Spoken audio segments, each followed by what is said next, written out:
Assalamualaikum warahmatullahi wabarakatuh. Selamat pagi. Perkenalkan, nama saya Teresa Vivi. Nama saya Rizkyati. Nama saya Eno Martomanik. Baiklah, kami di sini akan mempresentasikan hasil diskusi kami tentang koperasi syariah. Baiklah, kita mulai sejarah koperasi. Sejarah koperasi ini mencatat bahwa gerakan koperasi di dunia dimulai pada pertengahan abad 18 dan awal 19. Saat itu koperasi masih disebut dengan koperasi praindustri. Gerakan ini lahir akibat revolusi industri yang telah mewujudkan semboyan liberty, egalite, dan fraternité atau disebut dengan kebebasan, persamaan, dan kebersamaan. Semboyan tersebut dianggap gagal karena revolusi industri tidak membawa perubahan terhadap kondisi ekonomi rakyat. Liberté atau kebebasan hanya dirasakan oleh masyarakat yang memiliki kapital sehingga dapat meraup untung sebanyak-banyaknya. Sementara egalite dan fraternité, persamaan dan kebersamaan, hanya menjadi milik pemilik modal besar. Gerakan koperasi di seluruh dunia berjalan tidak spontan dan tidak memerlukan proses yang panjang. Pada umumnya, koperasi tidak diperjuangkan oleh orang yang kaya. Gerakan ini bermula sebagai bentuk perlawanan terhadap kapitalisme yang saat itu melahirkan penderitaan ekonomi dan sosial terhadap rakyat. Saat ini koperasi semakin berkembang di negara lain dengan tujuan untuk memberikan kesejahteraan pada anggotanya. Hal ini terbukti dengan banyaknya permasalahan ekonomi yang dapat diatasi dengan adanya koperasi. Ada juga definisi koperasi. Berdasarkan Undang-Undang Nomor 25 Tahun 1992 tentang Perkoperasian, pada pasal pertama dijelaskan koperasi adalah badan usaha yang beranggotakan orang atau perseorangan atau badan hukum koperasi dengan melandaskan kegiatannya berdasarkan prinsip koperasi, sekaligus sebagai gerakan ekonomi rakyat atas kekeluargaan. Juga landasan hukum koperasi. Menurut Undang-Undang Republik Indonesia Nomor 25 Tahun 1992 tentang Perkoperasian, Peraturan Pemerintah Republik Indonesia Nomor 9 Tahun 1995 tentang pelaksanaan kegiatan usaha simpan pinjam oleh koperasi. Ada juga arti lambang koperasi. Lambang koperasi terdiri dari rantai, gigi roda, kapas dan padi, timbangan, bintang dan perisai, pohon beringin, tulisan Koperasi Indonesia, serta warna merah dan putih. Lambang ini melambangkan persahabatan, menggambarkan usaha karya yang harus terus-menerus dari golongan koperasi. Ada juga prinsip koperasi. Ada 5 prinsip koperasi yang diambil atau yang dirangkum dari Undang-Undang 25 Tahun 1992. Yang pertama, keanggotaan tidak dipaksa. Yang kedua, koperasi harus bersifat demokratis. Yang ketiga, pembagian hasil usaha diberikan secara adil sesuai dengan porsi kontribusi masing-masing anggota terhadap koperasi. Yang keempat, pemberian balas jasa terhadap pemberi modal sesuai dengan jumlah modal yang diberikan. Ada juga yang kelima, yang terakhir, mengutamakan kemandirian. Selanjutnya akan dilanjutkan oleh Rizkyati. Baiklah, saya akan melanjutkan ke slide berikutnya. Sumber permodalan. Modal koperasi berasal dari 2 sumber, yaitu modal sendiri dan modal pinjaman. Modal sendiri adalah modal koperasi diperoleh dari dalam tubuh koperasi itu sendiri, utamanya dari para anggota. Beberapa bentuk dari modal sendiri adalah: yang pertama, simpanan pokok koperasi; yang kedua, simpan wajib; yang ketiga, dana cadangan; dan yang keempat, hibah. Modal pinjaman adalah modal yang diperoleh dari luar keuangan utama koperasi. Beberapa sumber modal koperasi yang termasuk ke dalam modal pinjaman adalah: yang pertama, modal pinjaman anggota; yang kedua, pinjaman badan usaha lain; yang ketiga, pinjaman lembaga keuangan; dan yang terakhir, obligasi. Yaitu fungsi koperasi.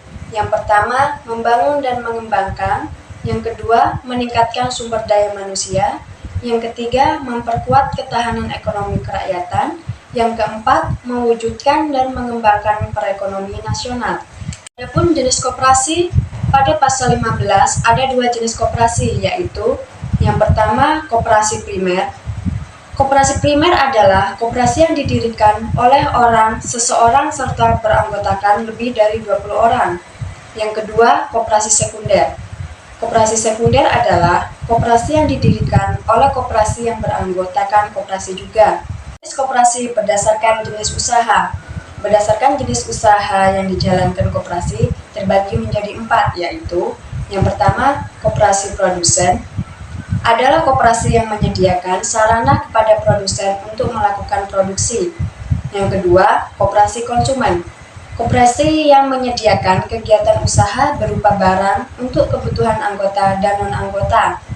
Yang ketiga, koperasi jasa. Koperasi yang menyediakan jasa kecuali simpan pinjam untuk kebutuhan anggota dan non-anggota. Yang keempat, koperasi simpan pinjam.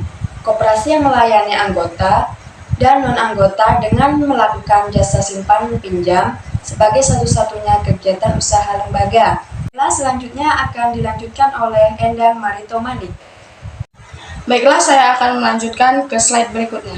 Adapun kelebihan koperasi yaitu mengutamakan kepentingan anggota. Yang kedua, anggota koperasi berperan sebagai produsen dan konsumen.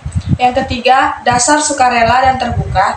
Yang keempat, prinsip pengelolaan dalam koperasi bertujuan untuk menumpuk laba guna kepentingan anggota. Yang kelima, badan usaha yang sesuai dengan sikap bangsa Indonesia. Yang keenam, pelaksanaan demokrasi ekonomi pada masyarakat yang memiliki pendapatan atau penghasilan yang rendah. Yang ketujuh, setiap anggota memiliki hak suara yang sama. Yang kedelapan, memiliki kemudahan dalam mendapatkan modal usaha. Yang kesembilan, besarnya simpanan wajib dan simpanan pokok tidak memberatkan anggota. Yang kesepuluh, meningkatkan kesejahteraan anggota bukan untuk mencari keuntungan. Kekurangan koperasi yaitu yang pertama, rendahnya kesadaran koperasi pada anggota. Yang kedua, memiliki daya saing yang lemah. Yang ketiga, terbatasnya modal dan sulit untuk mendapatkan modal. Keempat, kurangnya kemampuan tenaga profesional dalam pengelolaan koperasi. Yang kelima, konflik kepentingan. Tahap pembentukan koperasi. Adapun tahapan dan tata cara pendirian koperasi sesuai diatur dengan Permanen Koperasi dan UKM nomor 9 tahun 2018 adalah: yang pertama, perencanaan pendirian koperasi. Yang kedua, penyampaian rencana dan konsultasi ke dinas, daerah, atau pusat kementerian. Yang ketiga, rapat pendirian koperasi. Yang keempat, verifikasi nama koperasi. Yang kelima, pengajuan pengesahan atas pendirian koperasi. Yang keenam, verifikasi dokumen permohonan. Yang ketujuh, mekanisme di Sisminkop. Yang kedelapan, pengesahan pendirian koperasi. Adapun kesimpulan perbedaan koperasi konvensional dan syariah. Yang pertama ada aspek pengawasan. Aspek pengawasan yang diterapkan dalam koperasi konvensional adalah pengawasan kinerja, berarti koperasi hanya diawasi kinerja para pengurus dalam mengelola koperasi. Sedangkan koperasi syariah selain diawasi dengan pengawasan kinerjanya, pengawasan syariah merupakan prinsip-prinsip syariah yang sangat dijunjung tinggi. Yang kedua ada penyaluran produk. Penyaluran produk pada koperasi konvensional memberlakukan sistem kredit barang atau uang pada penyaluran produknya. Maksudnya adalah konversi konvensional tidak tahu-menahu apakah uang atau barang yang digunakan pada nasabah untuk melakukan usaha mengalami rugi atau tidak. Sedangkan di koperasi syariah tidak mengkreditkan barangnya, melainkan menjual secara tunai, maka transaksi jual beli atau yang dikenal dengan murabahah terjadi pada koperasi syariah. Yang ketiga ada fungsi sebagai lembaga zakat. Koperasi konvensional tidak menjadikan usahanya sebagai penerima dan penyalur zakat. Sedangkan koperasi syariah zakat dianjurkan bagi para nasabahnya karena koperasi ini berfungsi sebagai institusi ziswaf.